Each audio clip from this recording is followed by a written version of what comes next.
সামনে হয়তো নানা ধরনের আমাদের চক্রান্ত ষড়যন্ত্রের গভীর খাত তৈরি হতে পারে, কিন্তু আমার বিশ্বাস সেই খাত হাত ধরে পার করে দেওয়ার মতো তারুণ্যের শক্তি নিহিত আছে জাতীয়তাবাদী ছাত্র দলের। 16 বছরে দেশনেত্রী বেগম খালেদা জিয়ার একটি আকুল প্রেরণাদায়ক নেতৃত্বে গণতন্ত্র ফেরানোর অঙ্গীকারে উদ্বুদ্ধ ছিল তো এই জাতীয়তাবাদী ছাত্র। এই দুইজনকেই দেখেছি ঢাকা মহানগরের বিভিন্ন প্রত্যন্ত অঞ্চলে সেই তীব্র দুঃশাসনের মধ্যে, সেই পুলিশি শাসনের মধ্যে, গোয়েন্দাদের জালের ভিতরেও জাতীয়তাবাদী ছাত্র দলের ছেলেমেয়েরা তারা যেভাবে এখানে কাজ করেছেন, নেতৃত্ব দিয়েছেন, বিশেষ করে রাকিব এবং নাসিরের নেতৃত্বে অনেক জাল বিছালে পড়েও কেউ কেউ যে সেই জাল ছিন্ন করতে পারে, সেই দৃষ্টান্ত সেদিন আমরা দেখেছি।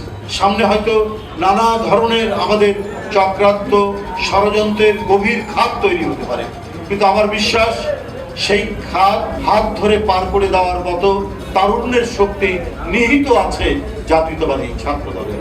আমরা 16 বছরের সংগ্রাম এবং এর আগে এরশাদের সময় 9 বছরের সংগ্রামের সম্মিলিত ঐতিহ্যের ধারক তো জাতীয়তাবাদী ছাত্র দল।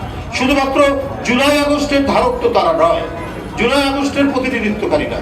জুলাই আগস্টে এটি চূড়ান্ত পর্যায়ে উঠেছে, কিন্তু তার আগের যে ভিত্তি রচিত হয়েছে 16 বছরে দেশনেত্রী বেগম খালেদা জিয়ার একটি আকুল প্রেরণাদায়ক নেতৃত্বে গণতন্ত্র ফেরানোর অঙ্গীকারে উদ্বুদ্ধ ছিল তো এই জাতীয়তাবাদী ছাত্র।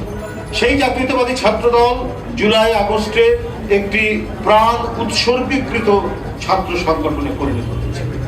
142 জন ছেলে মাত্র 1 মাসের মধ্যে যারা নিজেদের জীবন উৎসর্গ করতে পারে, সেই সংগঠনকে দমিয়ে রাখা, তাদের বিরুদ্ধে মিথ্যাচার করা, তাদের বিরুদ্ধে অপবাদ দেওয়া।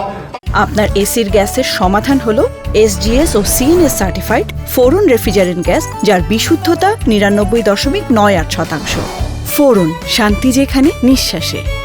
তাদের বিরুদ্ধে কুৎসা উঠিয়ে কোনো লাভ হবে না, মানুষ এটা বিশ্বাস করবে না, তাদের সাধারণ ছাত্র সমাজও এটা বিশ্বাস করবে।